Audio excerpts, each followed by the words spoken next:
Hay películas que hablan sobre el poder y hay otras que hablan sobre el peso de haberlo creado, sobre el instante exacto en el que el conocimiento deja de sentirse como descubrimiento y empieza a parecerse a una carga imposible de sostener, porque a veces el ser humano alcanza algo tan grande que termina cambiando para siempre la relación que tiene consigo mismo. Bienvenidos a Entre Planos y Pensamientos, el espacio donde el cine se convierte en memoria, emoción y reflexión. Hoy vamos a entrar en una película que no solo reconstruye un momento histórico, también explora la mente de un hombre atrapado entre la genialidad, la culpa y la necesidad desesperada de comprender las consecuencias de sus propias ideas. Una historia donde la ciencia se mezcla con el miedo, donde el silencio pesa más que las explosiones y donde el verdadero conflicto ocurre dentro de una conciencia humana. Esta es la historia detrás de Oppenheimer. Desde el primer minuto la película deja claro que Christopher Nolan no quería ser únicamente una biografía convencional. Oppenheimer no está construida como una explicación lineal de eventos históricos, está construida como memoria fragmentada, como pensamientos que aparecen y desaparecen dentro de una mente agotada por el peso de lo que ayudó a crear. Y quizás por eso la película se siente tan íntima, incluso siendo gigantesca, porque debajo de toda la escala histórica hay un hombre intentando convivir con sus propias contradicciones. El contexto histórico detrás de la película es enorme. La Segunda Guerra Mundial había transformado al mundo en un lugar dominado por el miedo. La carrera tecnológica y la urgencia militar. Existía una sensación constante de que quien desarrollara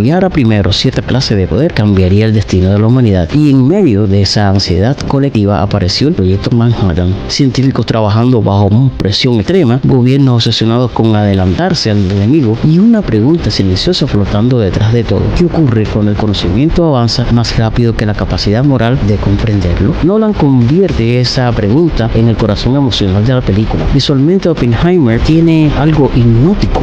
La película alterna formatos, colores y texturas para representar distintas perspectivas emocionales y políticas. Nolan utiliza imágenes subjetivas, partículas flotando, fuego, luz y reacciones químicas para acercar al espectador a la mente de Oppenheimer. La ciencia no aparece únicamente como teoría, aparece como obsesión sensorial, como algo vivo dentro de la cabeza del personaje. Y ahí entra una de las decisiones más impresionantes de producción. Nolan evitó utilizar imágenes generadas por computadora para las explosiones principales y muchos de los efectos visuales más importantes. En una época dominada por el CGI, decidió trabajar con efectos prácticos, fotografía real y simulaciones físicas creadas artesanalmente. El equipo utilizó miniaturas, reacciones químicas, juegos de luz y elementos reales filmados con cámaras IMAX. Eso le da a la película una textura muy distinta. Las imágenes no aparecen completamente digitales ni artificiales, se sienten físicas, pesadas, tangibles, y esa materialidad vuelve todo más inquietante, porque Nolan entendía algo importante: el miedo funciona mejor cuando aparece real. También hubo enormes desafíos técnicos durante el rodaje. La película fue filmada parcialmente en IMAX de 65 milímetros, incluyendo secuencias en blanco y negro creadas específicamente para ese formato. Era la primera vez que se utilizaba fotografía IMAX analógica en blanco y negro de esa manera. Y aunque el público quizás no piense constantemente en la tecnología detrás de la imagen, sí percibe algo emocionalmente en profundidad, escala, presencia física. Todo parece inmenso, pero al mismo tiempo profundamente humano. Gran parte de eso también depende de Cillian Murphy. Su interpretación de J. Robert Oppenheimer sostiene el peso emocional completo de la película y lo hace desde la contención, desde silencios largos, desde una mirada que parece pensar demasiado incluso cuando no dice nada. Murphy evita convertir al personaje en una figura fría e inalcanzable. Lo interpreta como alguien consumido lentamente por el conflicto entre fascinación intelectual y consecuencias humanas. Y eso vuelve a la película mucho más triste, porque nunca sentimos que estamos observando a un monstruo. Sentimos que estamos viendo a un ser humano enfrentando algo demasiado grande incluso para él mismo. Emily Blunt aporta otra dimensión emocional importante. Su personaje transmite fuerza, resentimiento, inteligencia y agotamiento emocional acumulado.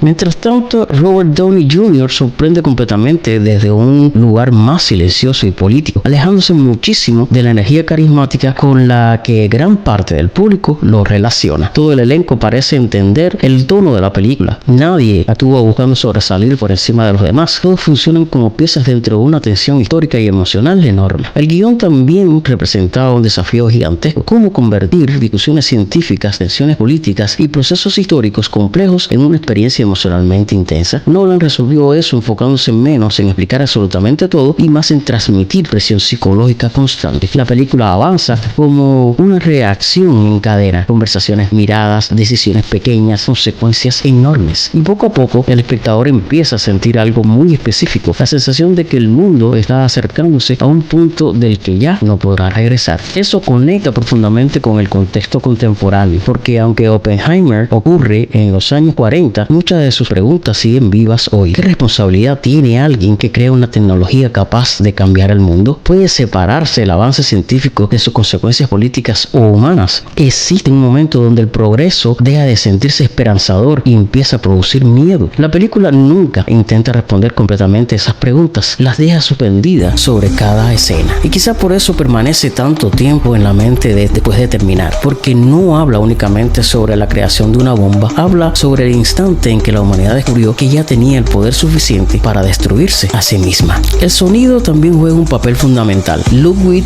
Göransson construye una banda sonora que parece ansiedad en movimiento. Violines acelerados, pulsaciones constantes y silencios estratégicos convierten muchas escenas en experiencias casi físicas. A veces la música parece representar pensamientos imposibles de detener, y cuando el silencio finalmente aparece, pesa muchísimo más. Quizá ahí vive la verdadera fuerza de Oppenheimer, en entender que las grandes tragedias históricas no nacen solamente de ideologías o guerras, también nacen de personas brillantes, con tradiciones inseguras, intentando convencerse de que todavía controlan aquello que ayudaron a crear. Y mientras la película avanza, una idea comienza a sentirse cada vez más inquietante, que el conocimiento humano puede avanzar infinitamente, pero la conciencia humana sigue siendo frágil. Oppenheimer no utiliza la historia únicamente para reconstruir el pasado, utiliza el cine para observar el momento exacto en que la humanidad cruzó una frontera emocional de la que nunca volvió completamente. Una película sobre ciencia, poder y culpa, pero también sobre el silencio que queda después de comprender las consecuencias de nuestros propios actos. Gracias por acompañarme una vez más en Entre Planos y Pensamientos. Aquí cada película es una conversación entre imágenes y emociones, un lugar donde el cine nos recuerda que incluso los avances más extraordinarios pueden dejar cicatrices invisibles dentro de quienes los hicieron posibles. Al final, las creaciones más poderosas del ser humano no siempre revelan únicamente lo que somos capaces de hacer, a veces también revelan aquello que todavía no sabemos cómo soportar.